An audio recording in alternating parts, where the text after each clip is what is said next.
एक रात की बात है। एक गांव में एक पुराने हवेली में एक युवक अकेले रहता था। हवेली के बारे में कहानियां फैली हुई थीं कि वहां भूत होता है। युवक को यह सुनकर डर लगता था, लेकिन वह उतना विश्वास नहीं करता था। एक रात जब वह अकेला था, उसने हवेली के कोने में एक आवाज सुनी।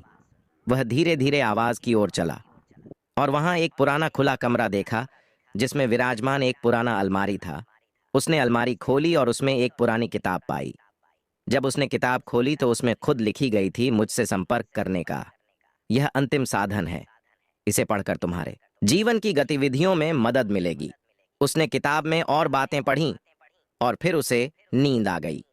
जब वह सुबह उठा तो उसने खुद को एक नए दृश्य में पाया।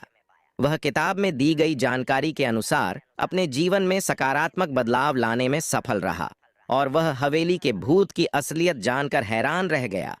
उस किताब में एक गुफा के बारे में चित्रण था, जो हवेली के पास था। गुफा के एक छोटे से द्वार से आरामदायक पहाड़ियों की गहराई में जाना जाता था।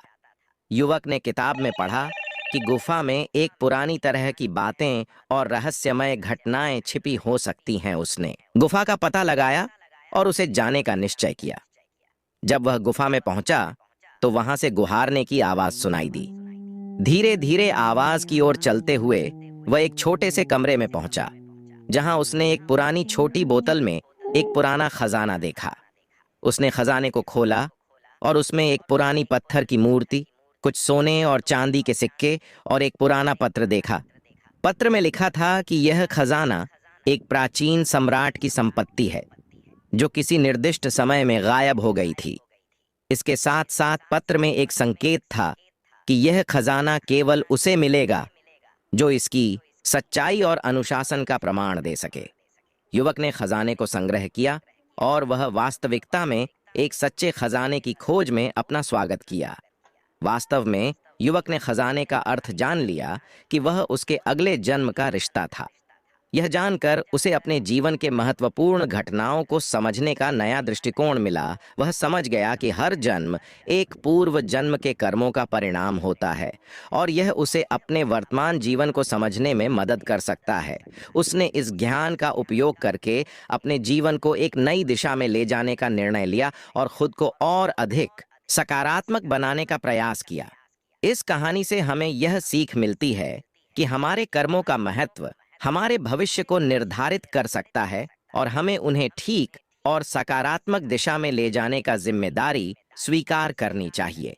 कहानी में यह बताया जा सकता है कि उसकी पत्नी की मृत्यु होने का कारण वास्तव में खजाने की वजह से हुआ था। यह खोज किताब में उसी के द्वारा लिखा था।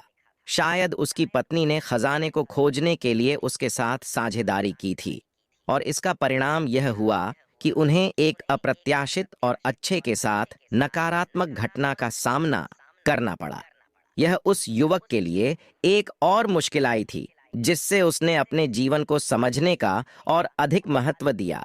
इससे हमें यह सीख मिलती है कि हमें अपने कर्मों के परिणामों का सामना करना चाहिए और हमें सीखना चाहिए कि किसी भी अच्छे को पाने के लिए हमें जिम्मेदारी और सावधानी से काम करना चाहिए।